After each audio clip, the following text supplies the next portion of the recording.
Tuloy ang kasong inihain ng Pilipinas laban sa China hinggil sa pinagagawang teritoryo sa West Philippine Sea.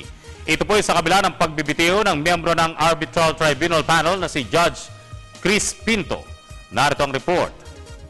Bumaba bilang miyembro ng 5-member Arbitral Tribunal Panel si Judge Chris Pinto ng Sri Lanka nitong May 6 dahil inamin niya mismo ng isang Pilipina ang kanyang asawa.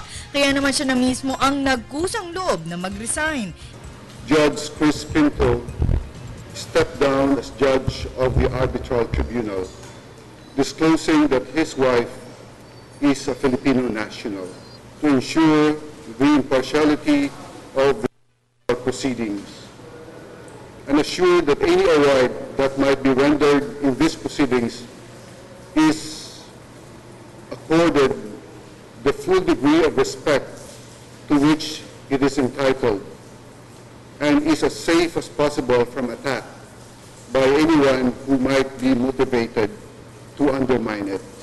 Nitong May 27 lang natanggap ni Solicitor General Francis Hardalesa ang kanyang resignation letter.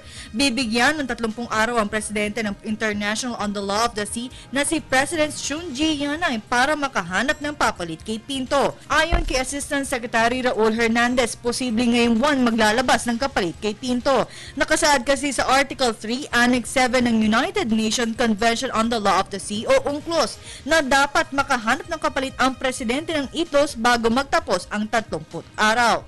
Pero nilinaw ng Department of Foreign Affairs na walang epekto ito sa kasalukuyang kasong inihain ng Pilipinas sa UNCLOS nitong Enero. The resignation of Judge Pinto will not affect the procedure of the arbitral proceedings.